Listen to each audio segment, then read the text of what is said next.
Assalamualaikum warahmatullahi wabarakatuh.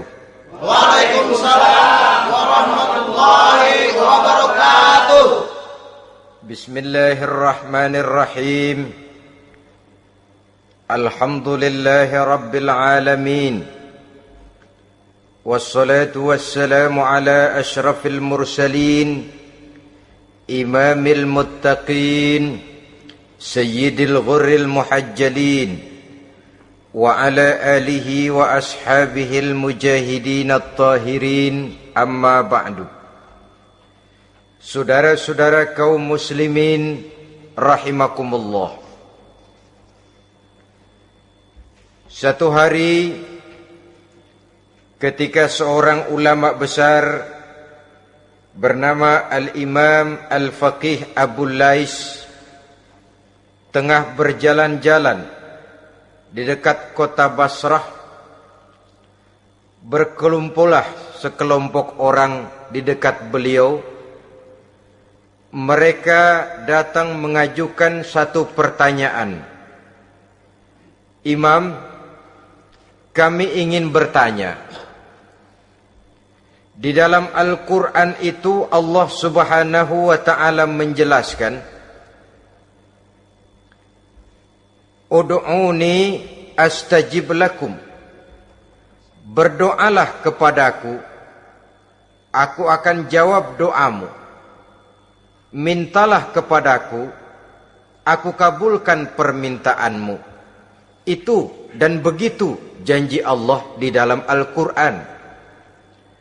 Kami, kata orang-orang tadi, sudah lama berdoa kepada Allah. Tapi kenapa sampai sekarang doa kami ini belum dikabulkan? Katanya, ud'uni astajib lakum. Kalau kamu berdoa, aku jawab, aku penuhi, aku kabulkan doamu. Itu janji Allah. Kami sudah lama berdoa pagi, sore, siang, malam. Nyatanya sampai sekarang doa kami belum dikabulkan. Ini bagaimana? Apa ayat Quran salah? Apa Tuhan lagi lempengan nggak denger?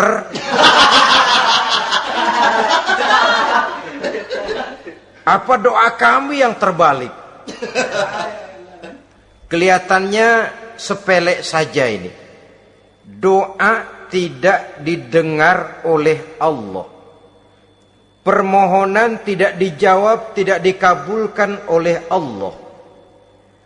Tapi sebenarnya kalau kita mau merenung, kemalangan apa yang paling besar dalam kehidupan ini selain daripada kalau permohonan dan doa kita sudah tidak dihiraukan oleh Allah?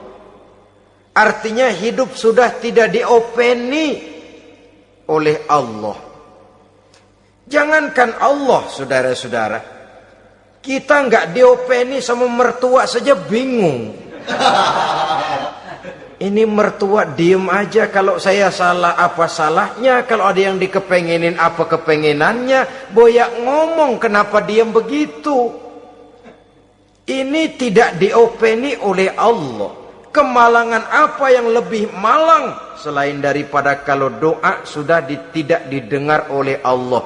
Itu sudah kemalangan yang paling malang, lebih malang dari kota Malang saya kira.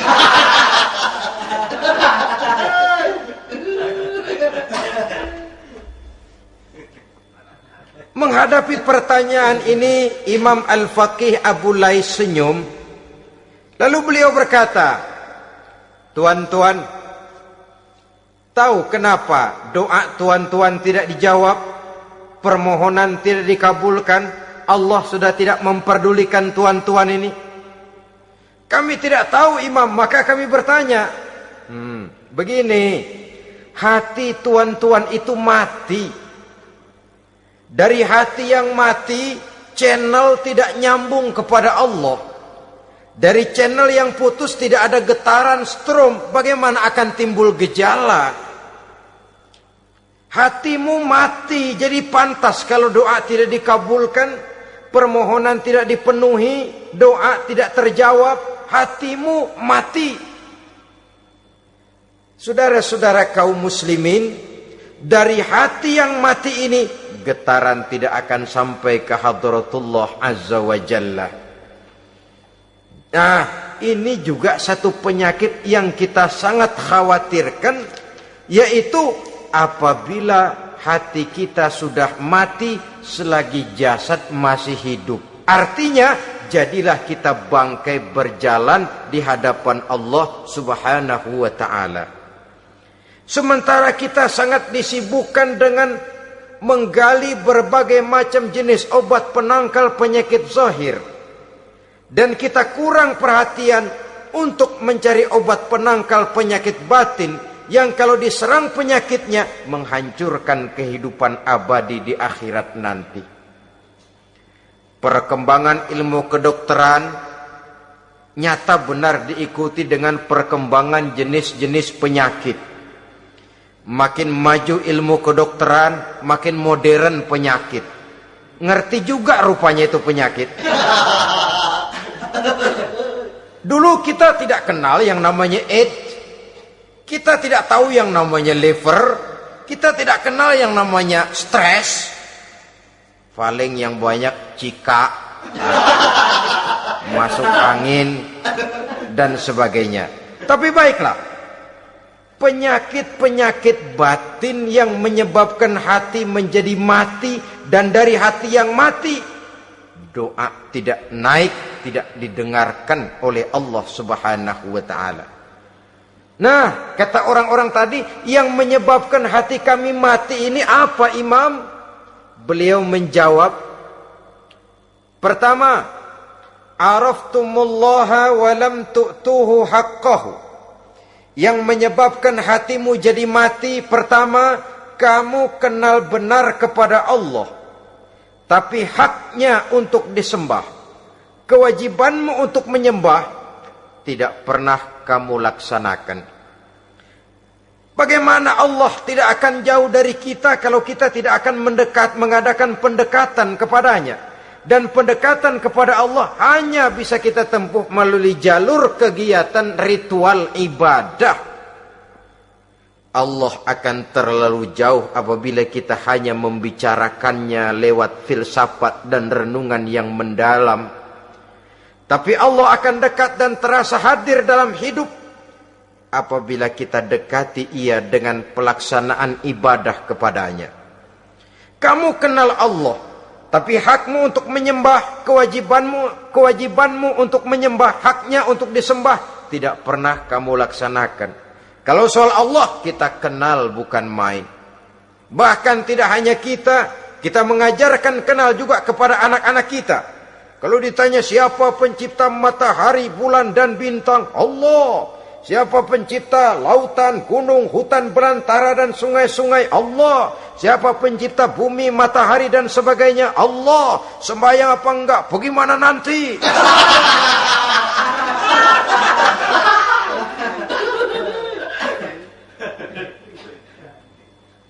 Tanpa pendekatan, Allah akan jauh. Apabila Allah jauh, maka doa tidak akan didengarkan olehnya. Oleh sebab itu, logika mengajarkan kepada kita, berpayahlah dulu, wa mal ladzatu illa ba'da ta'ab, innama al-usri yusra. Di balik kesulitan menunggu kemudahan. Nikmat baru akan terasa, kelezatan hidup baru akan terasa setelah kita jerih payah banting tulang peras keringat.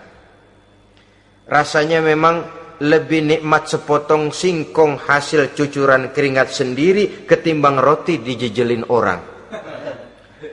Ini berarti kita ingin mohon pertolongan kepada Allah, sementara dengan Allah sendiri kita jauh. Sama saja dalam kehidupan kita analoginya, saudara-saudara. Orang tidak kenal kepada saudara, tahu-tahu jauh dari saudara, tahu-tahu datang mau minjem duit. Apa kesan saudara? Enak aja, kenal enggak, dekat enggak, datang-datang mau minjem duit. Emang duit percetakan bapak lu?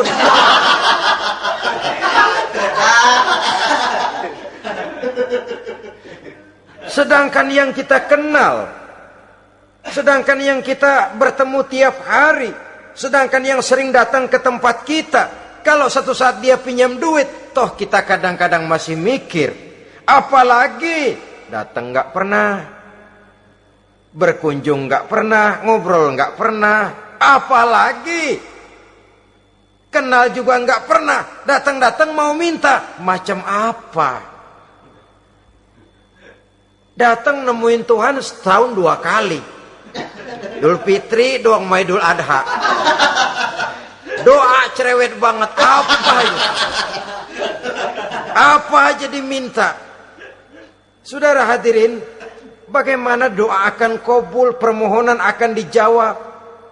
Jikalau kita jauh dari Allah, kita kenal Allah, haknya untuk disembah, kewajibannya untuk menyembah, tidak pernah kita laksanakan. Itu yang menyebabkan hati kita lalu menjadi mati. Padahal mengenal Allah, setelah mengenalnya, mengadakan pendekatan kepadanya melalui ritual ibadah yang dicontohkan oleh Rasulullah Sallallahu Alaihi Wasallam. Ini hal pertama yang menyebabkan hati jadi mati. Kamu terlalu kenal Allah tapi tidak pernah menyembah kepadanya. Sama aja orang kerja kagak, habis bulan mau minta gaji. Karena kita jitak kepalanya. Macam apa? Kerja enggak, tahu-tahu datang mau minta gaji. Kerja dulu yang baik, habis bulan baru enggak diminta pun memang sudah ada jatahnya. Ibadah dulu kita kepada Allah. Soal Allah memberikan karunia kepada kita, itu hak Allah. Apabila kita dekat dengannya, ibadah yang kita laksanakan benar, karunia itu akan datang kepada kita. Saudara-saudara, yang kedua yang menyebabkan hati jadi mati, qara'tumul Qur'an walam ta'malu bih. Kamu baca Al-Qur'an tapi ajarannya tidak pernah kamu amalkan. Kamu baca Quran tapi isinya kamu injak-injak. Sehingga ada peringatan dari Rasul Sallallahu Alaihi Wasallam. Beliau bersabda, "Iza azzamat ummatid dunya wa fi riwayatin dinaron wa dirhaman nuzi'at minha haibatul Islam. Wa iza turikatil amru bil ma'rufi wan nahyu 'anil munkari hurimat 'alaihim barakatul wahyi. Wa iza tasabat ummati saqatat min 'ainillah." 3 peringatan keras tapi yang merupakan gejala penyakit kita umat Islam diperingatkan oleh Nabi kita. Pertama, iza azzamat ummatid dunya. Apabila umatku telah terlalu mengagung-agungkan dunia. Apabila umatku telah jatuh menjadi umat yang materialistis. Segalanya diukur dari sudut keduniaan saja. Nuzi'at minha haibatul Islam. Maka akan dicabutlah dari mereka kehebatan agama Islam. Hilang kehebatan Islam apabila kita jatuh menjadi umat pengagung dunia, penyembah materi. Nilai kita, keberadaan kita tidak dihargai orang lain. Orang memandang kita remeh saja. Orang Islam gak ada apa-apanya, bayar aja. Bisa dibeli, bisa diatur, bisa dikerjain, garap saja. Nuzi'at minha haibatul Islam, hilang dari mereka kehebatan Islam ini. Kenapa? Mereka telah mengagungkan dunia dan menjadikannya sebagai tujuan. Padahal dunia cuma alat, materi cuma alat, harta cuma alat. Yang kedua, wa iza turikatil amru bil ma'rufi wan nahyu 'anil munkari hurimat 'alaihim barakatul wahyi. Apabila telah ditinggalkan amar ma'ruf dan nahi munkar, maka hilanglah keberkahan wahyu. Ini yang ada hubungannya dengan masalah kita. Kita baca Quran, kita tidak amalkan isinya. Bagaimana hati tidak jadi mati? Amar ma'ruf dan nahi munkar ditinggalkan orang, hilang keberkahan wahyu.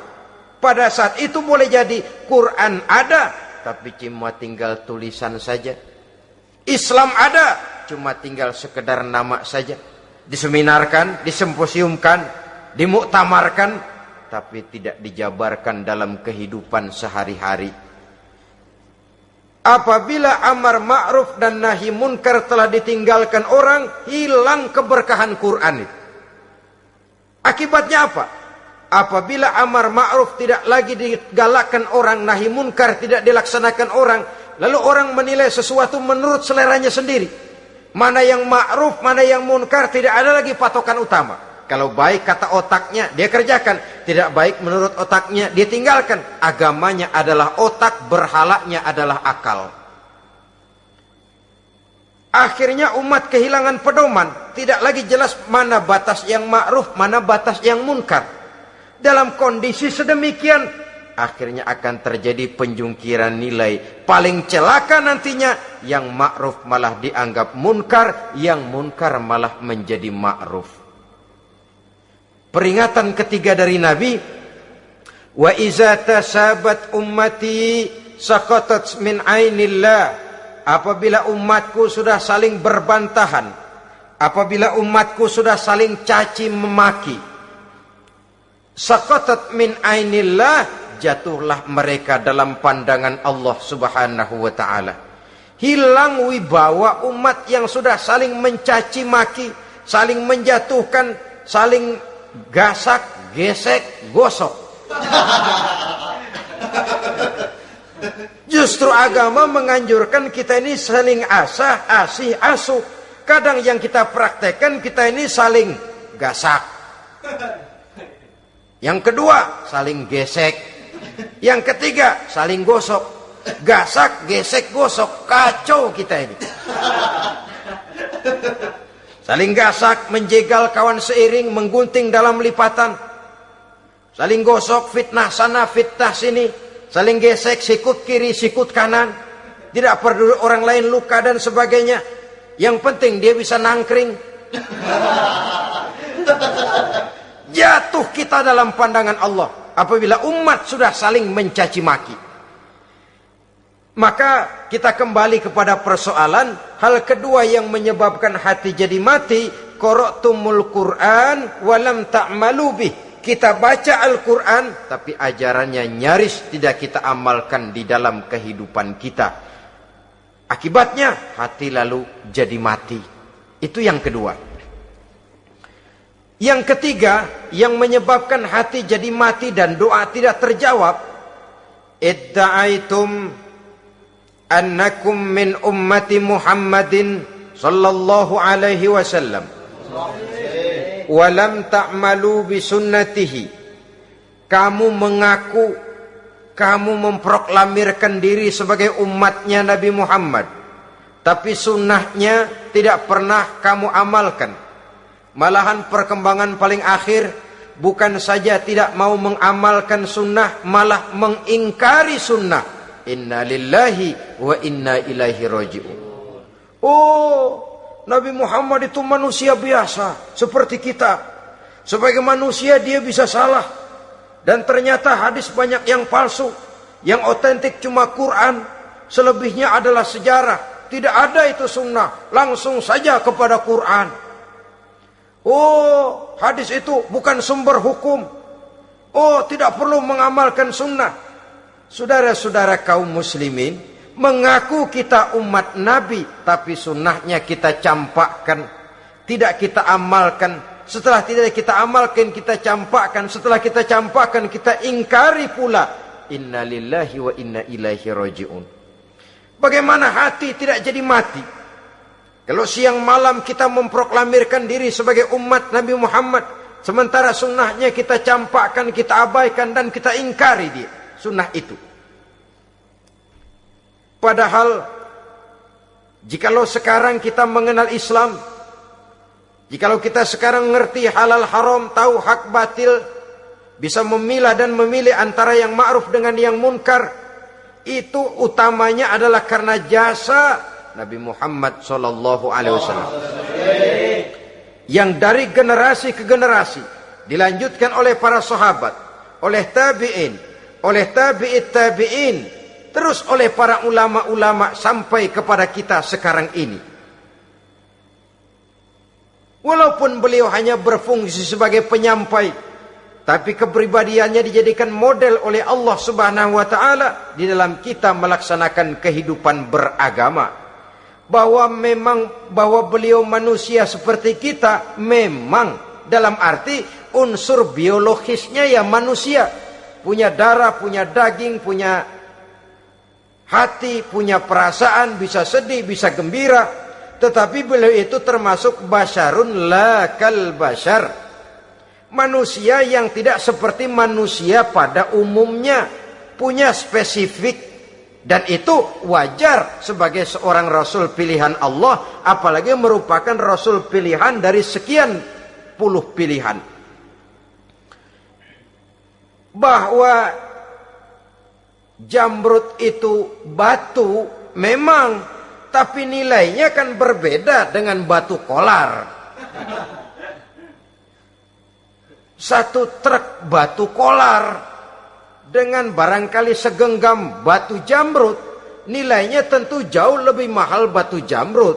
Kalau soal batunya, sama batunya, tapi nilainya berbeda karena esensinya berbeda.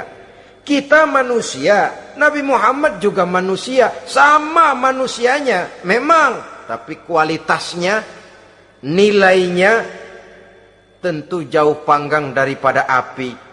Itu sebabnya Allah menjadikan beliau sebagai model. Laqad kana lakum fi rasulillahi uswatun hasanah. Di dalam diri Rasul itu terdapat contoh teladan yang sangat baik bagi kita. Oleh karenanya, pada pertemuan kali ini, apabila kita konsekuen mengaku umat Nabi Muhammad, marilah konsekuen juga menegakkan sunnahnya. 3. Yang keempat, yang menyebabkan hati jadi mati dan doa tidak terjawab, akaltum ni'mata rabbikum walam tashkurulah. Tiap hari kamu makan nikmat Tuhanmu, tapi kamu tidak pernah mau bersyukur kepadanya, kepada Allah Subhanahu wa ta'ala. Nikmat Tuhan kita doyan banget. Tidak pernah sehari dan sesaat pun terlepas diri dan hidup ini dari nikmat-nikmat yang diberikan Allah. Sejak kita bangun tidur sampai tidur kembali, bahkan tidur itu sendiri, di pasar, di sawah, di kantor, dimanapun kita berada, nggak pernah nikmat Allah berhenti. Hidup kita dalam alam diberikan segala fasilitas untuk menunjang kehidupan. Gak pernah Allah pasang pajak matahari. Gak pernah Allah pasang pajak gas udara.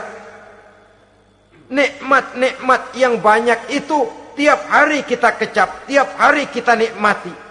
Tapi kita tidak pandai bersyukur. Padahal Allah memberikan peringatan keras dalam hadis qudsinya. Man lam yashkur ala na'mai walam yasbir ala balai falyakhruj min tahti samai wal yatlub rabban siwaya.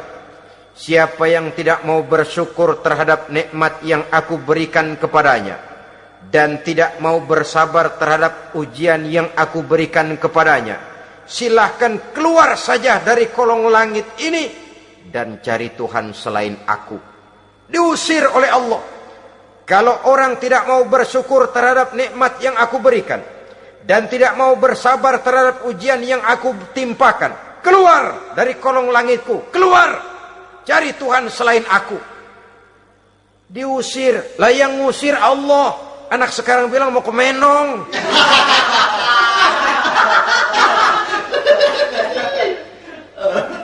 Kalau diusir kita dari Jakarta, masih bisa pindah ke Bandung. Diusir kita dari Bandung, bisa pindah ke Jogja, Solo. Diusir kita dari Indonesia, bisa pindah ke Singapura, Malaysia. Diusir dari kolong langit, mau cari langit mana lagi? Kalau kau tidak mau mensyukuri nikmatku, tidak sabar terhadap ujian yang aku berikan kepadamu, keluar saja, keluar dari kolong langitku ini, cari Tuhan selain aku. Kalau istilah kita mah Tuhan udah jengkel banget udah itu. Nikmatku, yang nikmat yang aku berikan kau makan, tapi kepadaku engkau tidak pernah mau bersyukur. Saudara-saudara kaum muslimin rahimakumullah, wajar. Kita dulunya tidak ada, sekarang ada, nikmat. Susunan biologis manusiawi kita demikian cantik, nikmat. Tinggal di bumi, fasilitas yang kita perlukan disediakan, tinggal kemampuan kita mengelolanya, nikmat. Diberikan kita otak yang membedakan kita dengan binatang, nikmat. Diberikan kita agama, diutus para rasul untuk jadi model dalam kehidupan kita, nikmat. Kalau cara kita emang kurang apa sih? Apa yang kurang, hai manusia? Engkau tidak ada, aku adakan. Kalau aku perintahkan kau tinggal di bulan, mungkin kau tidak akan sanggup hidup. Begitu lahir juga kelepek-kelepek habis. Ya nggak ada HO2 toh di bulan, mau ngisap apa? Aku tinggalkan kau, aku perintahkan tinggal di permukaan bumi. Alamnya indah, fasilitas serba menunjang. Nikmati semuanya, semuanya untuk kamu, semuanya. Satu pintaku, syukuri nikmat yang aku berikan kepadamu. Ya bukan cuma syukur dalam ucapan, syukur dalam perbuatan. Banyak nikmat yang diterima, makin banyak dia sujud, makin banyak dia ruku, makin banyak dia mengadakan pendekatan kepada Allah. Syukur dalam artian berupa tindakan dan perbuatan, mempergunakan nikmat sesuai dengan kehendak yang memberikan nikmat itu sendiri kepada kita.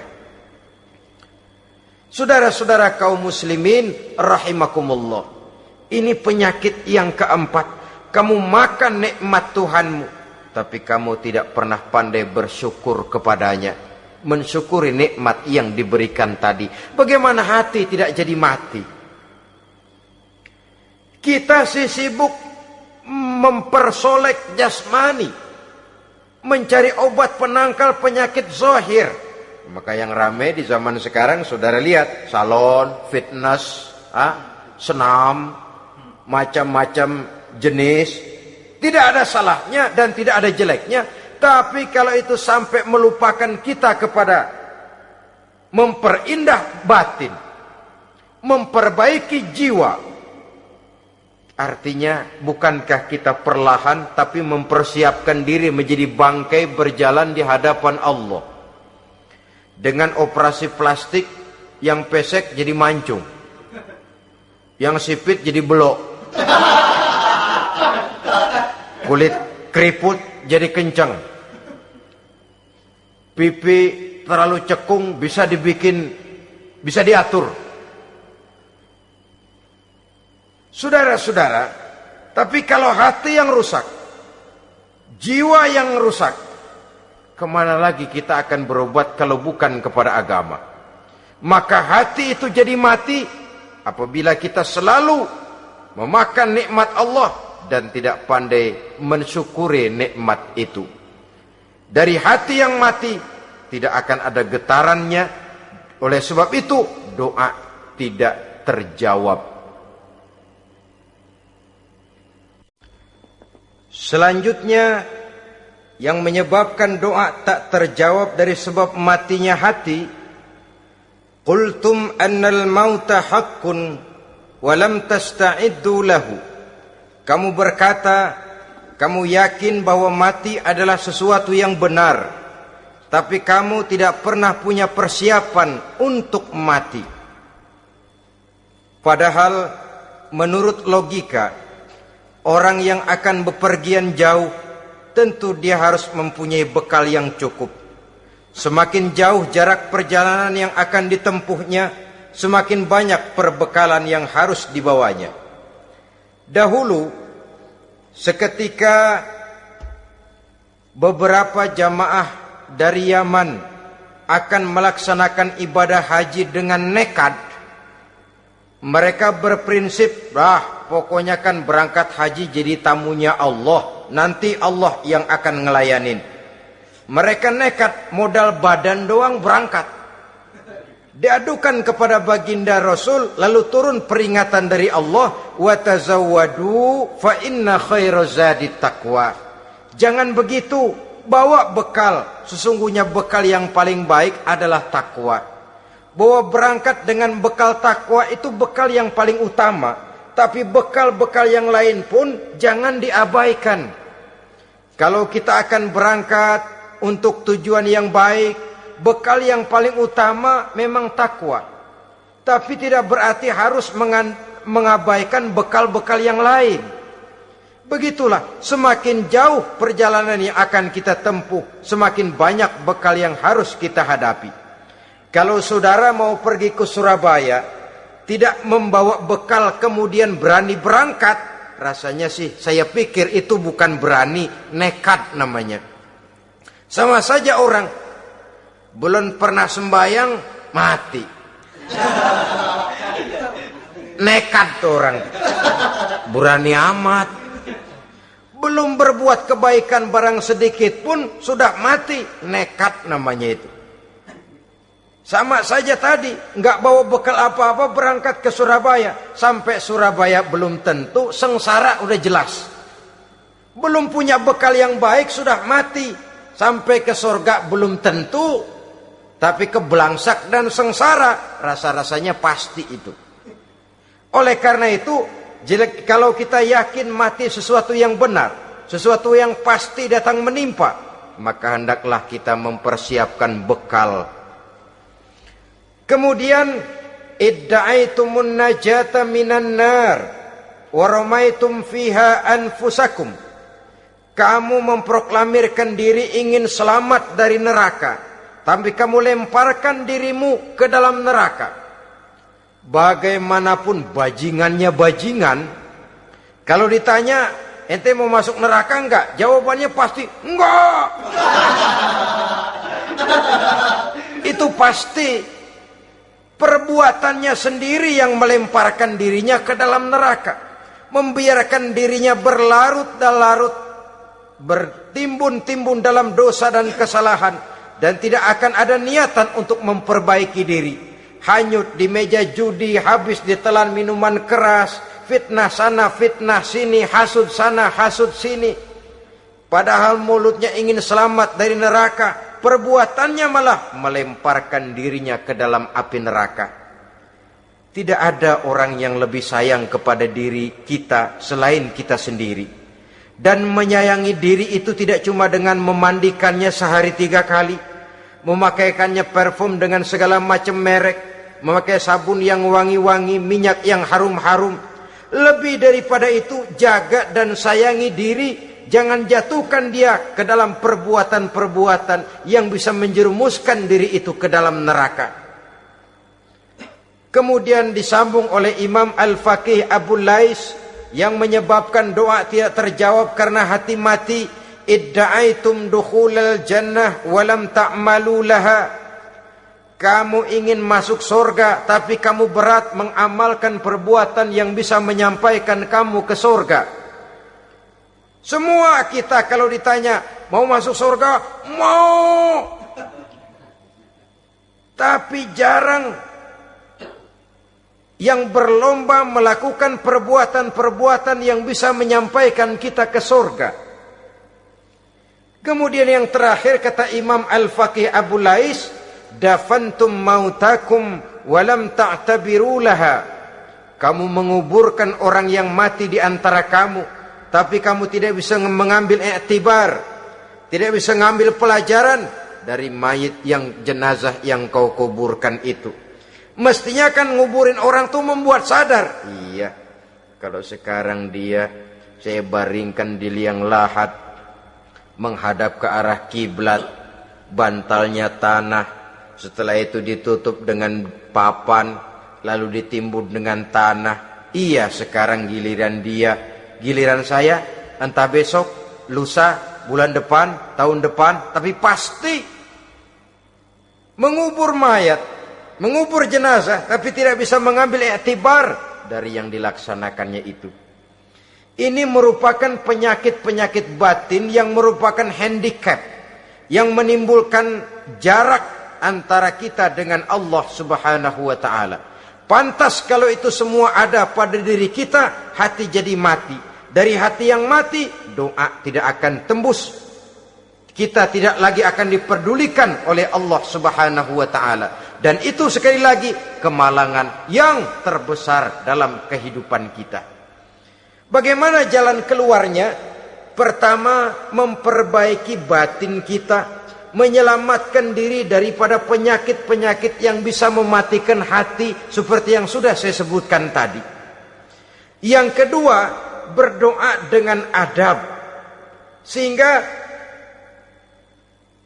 tata cara di dalam kita bermohon kepada Allah Subhanahu wa taala dibicarakan secara khusus oleh Al-Imamul Ghazali dalam kitab Ihya beliau yang disebut adabud doa. Adab di dalam kita melaksanakan doa kepada Allah Subhanahu wa taala.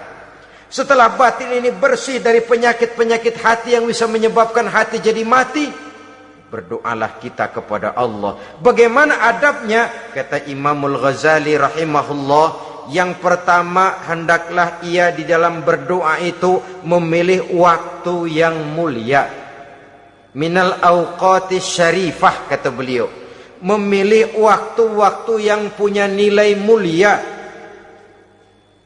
Ramadan dalam 1 tahun, Jumat dalam tiap minggu, sepertiga malam yang akhir pada setiap hari. Waktu-waktu yang punya nilai mulia. Walaupun misalnya saudara berdoa pada hari Kamis, tidak ada halangannya Allah mau kabulkan. Ini tidak berarti bahwa kalau sudah berdoa hari Jumat lalu hari Kamis tidak mau berdoa, tidak. Lebih memilih mengintai waktu-waktu yang punya nilai mulia. Lailatul Qadar sekali dalam setahun. Waktu-waktu yang punya nilai mulia. Logikanya begini, saudara-saudara. Kalau kita datang ke rumah seseorang, tujuan utama kita minjem duit, yang paling pertama kita perhitungkan tanggal berapa nih? Kan itu toh, tanggal berapa? Kalau tanggal 20 atuh minjem duit, orang lagi ngap-ngapan, boro-boro dia bisa minjemin, dia sendiri mungkin lagi pusing. Kita lebih dulu kita amatin tanggal berapa nih? Yang enak sore apa siang? Jam 2. Jam 2 dia baru pulang dari kantor, tapi giliran tidur. Kalau dia tidur dibangunin datang mau minjem duit, kagak dimaki-maki sudah kebagusan deh. Kan kita lihat waktunya, timingnya kata orang sekarang. Tanggal berapa, sore apa malam, apalagi gulam apa terang bulan. Itu semua sudah kita atur sedemikian rupa, memilih waktu. Yang kedua kata Imamul Ghazali, memilih keadaan yang istimewa. Kalau tadi soal waktu, yang kedua soal keadaan. Ada situasi-situasi di mana doa itu diijabah oleh Allah Subhanahu wa taala. Di antaranya kata Imam Abi Hurairah, "Inda zahfis sufuf fi sabilillah." Pada waktu mengatur barisan perang membela agama, di situ doa kabul. Inda nuzulil ghais, ketika turun gerimis, di situ doa makbul. Inda iqamis shalah, ketika salat mau didirikan, riwayat lain bainal azan wal iqamah, antara azan dan qomat, di situ doa makbul. Itu memilih keadaan-keadaan. Kemudian yang ketiga kata beliau, berdoa menghadap kiblat. Ya, apa kalau doa madhab mudik Tuhan gak tahu? Tahu. Tuhan gak dengar? Dengar, cuma lebih etis. Lebih etis kalau kita berdoa menghadap ke arah kiblat. Saudara-saudara kaum muslimin rahimakumullah. Yang keempat, hifdzus saut, menyederhanakan suara. Tidak terlalu keras, juga tidak terdengar orang lain, apalagi kalau doa kita diaminkan oleh orang lain. Tidak usah terlalu keras. Kenapa? Karena Allah yang kita meminta kepadanya bukan zat yang tuli, bukan zat yang buta, bukan zat yang tidak dengar, bahkan dia maha dengar. Juga tidak terlalu seperti orang berbisik-bisik, apalagi kalau doanya doa bersama-sama. Tapi kadang-kadang terdorong oleh husnuzon dari para makmum saja. Tidak peduli apa yang dibaca oleh imam, yang kedengaran cuma amin aja gerengan. Amin, amin, amin, amin, amin, amin.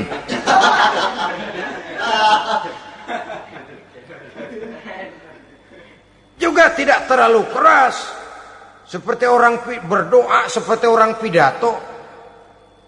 Saudara-saudara kaum muslimin rahimakumullah. Yang kelima, alla yatakallafa saja' fid du'a. Dalam berdoa, kalau istilah kita, jangan nyelongcong. Suja' ini menunjukkan sikap berani kepada Allah. Misalnya ada orang berdoa, ya Allah ampunilah saya kalau engkau mau. Kalau Allah mau. Kasihanilah saya ya Allah kalau engkau mau. Itu doa orang songong. Atau sama saja, ya Allah berilah saya rezeki dikit aja. Emang kenapa pakai begitu?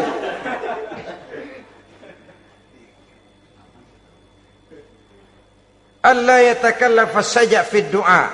Yang keenam kata Imamul Ghazali, at-tadarru' wal khusyu'. Dengan tadarru' dan khusyu', dengan sikap tawadu, benar-benar ya seperti kita lah kalau datang memang menghajatkan pertolongan dari seseorang, segala action kita atur supaya hajat kita itu kabul, kan begitu. Kadang-kadang istilah orang kalau perlu ngesor mah ngesor dah, yang penting permintaan dikabulkan, gitu saja. Kita lihat sekarang ini, ramai orang bicara soal film-film Parno. Kelihatannya pendatang-pendatang baru, pokoknya asal bisa main dah, bugil ya bugil dah. Yang penting nyohor, bisa tampil. Walaupun dalihnya semua sama, mula-mula cuma iseng. Adegan panas bagaimana? Kalau tuntutan skenario apa boleh buat? Apa boleh buat? Emang nggak bisa milih. Setelah film beredar baru saya juga jijik ngelihat, ilah tadi kemana waktu bikin? Udah jadi baru jijik, bikinnya merem memang itu.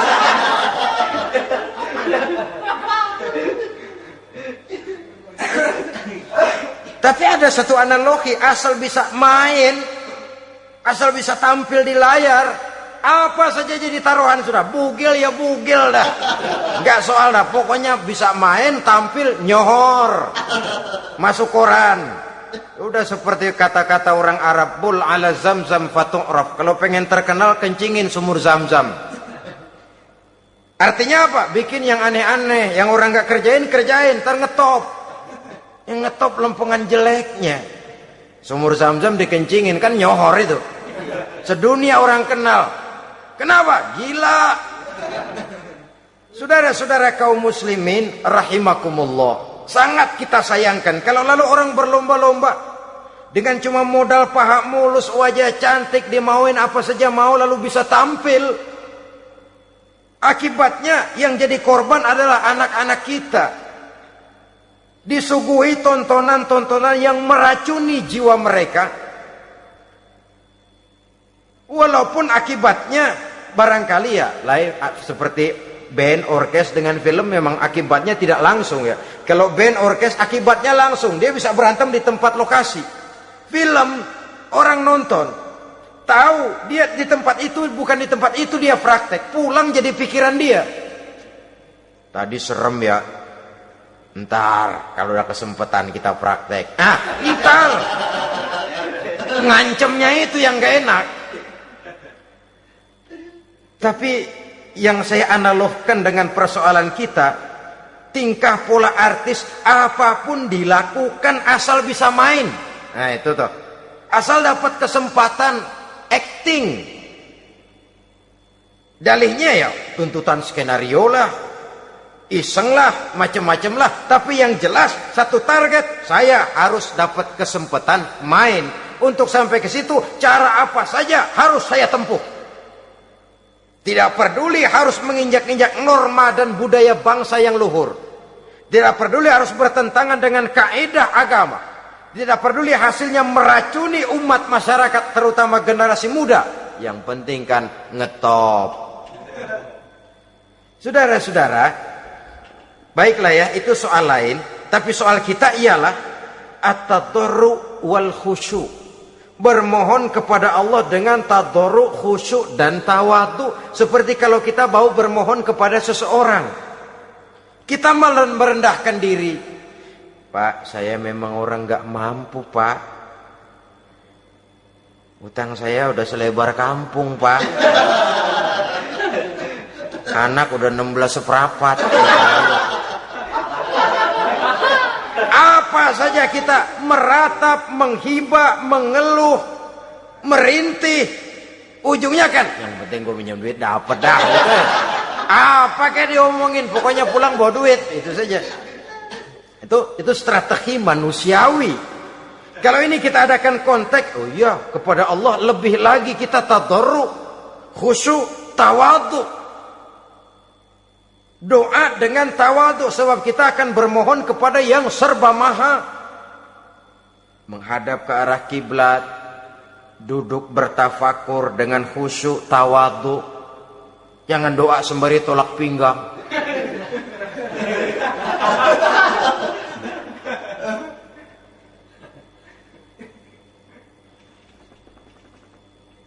Yang ketujuh, kata Imamul Ghazali, ayyujzimad du'a wa yuqina bil ijabah. Hendaknya dia menjazamkan doanya itu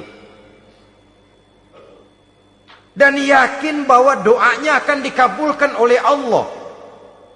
Sebab kata Nabi, innallaha la yaqbalu du'aan min qalbin ghafilin lahin. Allah subhanahu wa ta'ala tidak akan menerima doa dari hati yang lalai dan main-main. Doa ke orang ugah-ugahan.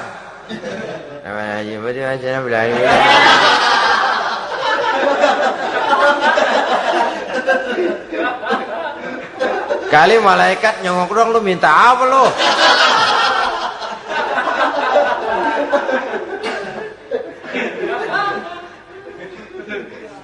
Seperti tadi itu, kita datang mau minjem duit sama orang, ngomongnya ogah-ogahan. Minjem duitnya dikasih syukur, enggak ya udah. Ya enggak dah, enggak dikasih sudah. Kenapa? Mintanya begitu. Enggak serius dan enggak yakin bahwa doanya akan dikabulkan. Kalau kita sudah punya keyakinan, jangan-jangan doa saya enggak diterima Allah. Enggak. Kata Allah, ana inda zanni abdi bi. Aku sih bagaimana menurut sangka hambaku kepadaku saja. Kalau sangkanya baik, aku baik. Kalau sangkanya doanya dikabulkan, aku kabulkan. So itu doa harus dengan pasti dan harus dengan yakin doa itu akan dikabulkan dan meluruskan harapan, membenarkan cita-cita, meluruskan maksud apabila doa itu dikabulkan oleh Allah Subhanahu wa taala. Saudara-saudara, oleh karenanya jangan doa setengah hati. Jangan berdoa sambil main-main. Apalagi menghadap kiblat dengan dua tangan terangkat sebagaimana dicontohkan oleh Rasulullah sallallahu alaihi wasallam. Bahwa berdoa tanpa mengangkat kedua tangan pun Allah tahu, Allah dengar, tapi kelihatannya kurang serius. Seolah-olah terserah dah Tuhan, mau dikasih ya kasih, enggak ya udah. Seolah-olah kita tidak serius dalam berdoa. Kemudian yang berikutnya kata Imamul Ghazali, ayyaftatahad du'a bi zikrillah fala yabda'u bisu'al. Hendaknya dia mulai berdoa itu dengan menyebut nama Allah, berzikir kepada Allah, fala yabda'u bisu'al, jangan langsung memulai dengan permintaan. Ini tata krama etisnya. Sama juga orang kirim surat, salam sejahtera kami haturkan, padahal mah nggak ada itu juga nggak apa-apa. Itu kan maksud mukaddimah saja. Besar harapan kami semoga Bapak dan sekeluarga di sini pun berada dalam keadaan sehat walafiat. Selanjutnya kami telah dengar dari berbagai teman tentang kedermawanan Bapak, tentang bantuan Bapak di berbagai bidang yang menyangkut sosial pendidikan. Sehubungan dengan itu maka kami bermaksud mengajukan permohonan. Baru masuk itu mah 15 kalimat kesonoin, urusan lain. Intinya sehubungan dengan itu kami bermaksud memohon kepada Bapak. Kita mulai. Salam sejahtera kami haturkan, bersama ini pula kami macam-macam lah. Sama juga seperti tadi itu. Kita datang mau minjem duit. Datang karena kita tahu datang habis bulan. Malam terang bulan. Udaranya sejuk. Ngobrol lah kita. Dapat teh. Apa kabar Pak? Baik. Aduh Bapak sih untung dah Pak. Kayak pemurah lagi. Saya tahu Bapak banyak nyumbang di mana-mana. Di Angon aja tuh orang di Angon.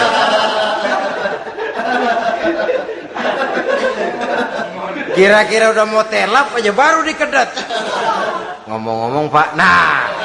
Mulai nih kalau udah ngomong-ngomong. Ngomong dah tuh mulain. Baru masuk. Jadi etisnya berdoa itu dimulai dengan zikrullah. Karena itu umumnya dimulai dengan Alhamdulillahi Rabbil Alamin. Kita puji dulu Allah. Alhamdulillahi Rabbil Alamin. Hamdan yuwafi ni'amahu wa yukafi'u mazidah. Kita puji dulu Allah. Seperti orang tadilah. Kita puji dulu kebaikannya. Walaupun pada akhirnya kita minjem duitnya. Ya, sebenarnya Allah nggak perlu dipuji toh. Dipuji atau tidak Allah tetap termulia. Ini etis manusia. Allah tidak berharap untuk dipuji oleh manusia. Allah tidak untung seluruh alam memujinya. Manusia mau memuji atau tidak itu urusan manusia sendiri. Allah tidak minta untuk dipuji. Allah juga tidak gila kepada pujian. Kalau kita memulai doa dengan pujian, etis kita kepada Allah Subhanahu wa taala di dalam kita bermohon kepadanya. Saudara-saudara kaum muslimin rahimakumullah. Kemudian menyesuaikan doa dengan kondisi. Ini termasuk syarat batin ya, taubat waraddul mazalim kata Imam Ghazali, menolak segala macam kezoliman. Artinya kalau berdoa itu tahu diri. Kalau gaji kita sebulan 700 atau 800 900 ribu, berdoa minta rezeki 1 juta, itu tahu diri namanya. Kan cuman kurang 100 ribu. Nah, kalau kerja kagak minta gajian 1 juta. Pengen doa dikabulkan, rasanya secara etis nggak tahu diri orang berdoa seperti itu. Orang datang mau minta duit, mau pinjam duit kepada kita, kan kita lihat kira-kira mampu ngembaliin nggak nih orang. Kita lihat, kita evaluasi kemungkinannya. Lalu si yang minjem tentu tahu diri. Kalau memang kekuatannya ngembaliin, tidak seperti kekuatannya mulangin, hendaknya dia timbang rasa. Begitu juga kepada kita etisnya kepada Allah Subhanahu wa taala. Tahu diri, menyesuaikan doa dengan keadaan. Kalau tidak ada gap terlalu jauh panggang daripada api, nanti nasibnya bagai si pungguk merindukan bulan. Apabila adab-adab di dalam berdoa ini kita perhatikan, sejak dia dari adab yang zahir sampai kepada adab yang batin, kemudian penyakit-penyakit yang membuat hati itu jadi mati, maka insya Allah doa kita dijabah oleh Allah Subhanahu wa taala. Dalam Al-Baqarah ayat 186 Allah Subhanahu wa taala menjelaskan, wa iza sa'alaka ibadi anni fa inni qarib ujibu da'watad da'i iza da'ani falyastajibu li wal yu'minu bi la'allahum yarshudun. Apabila hambaku bertanya kepadamu Muhammad tentang aku, kata Allah, fa inni qarib, katakan kepadanya aku dekat sekali dengan mereka. Ujibu da'watad da'i iza da'ani, aku akan jawab aku kabulkan permohonan orang-orang yang berdoa kepadaku.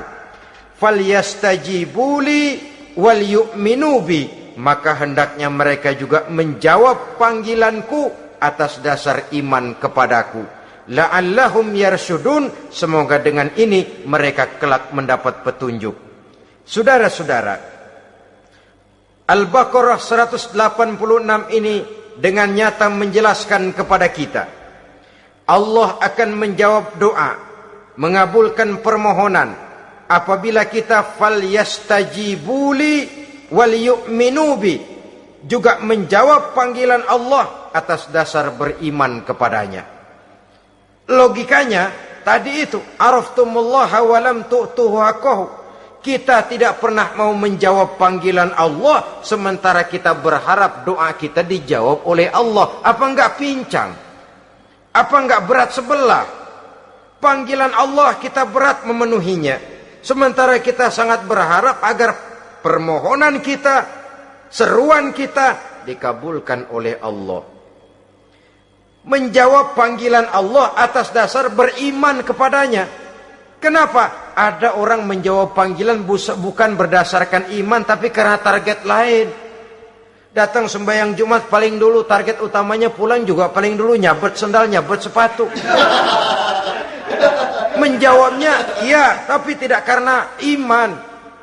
Jadi apabila kita rajin menjawab panggilan Allah atas dasar beriman kepadanya, maka seruan, permohonan, doa niscaya dikabulkan olehnya. Ini saja, mudah-mudahan ada manfaatnya. Terima kasih atas segala perhatian. Mohon maaf atas segala kekurangan. Usikum wa nafsi bitaqwallah. Wassalamualaikum warahmatullahi wabarakatuh. Waalaikumsalam warahmatullahi wabarakatuh.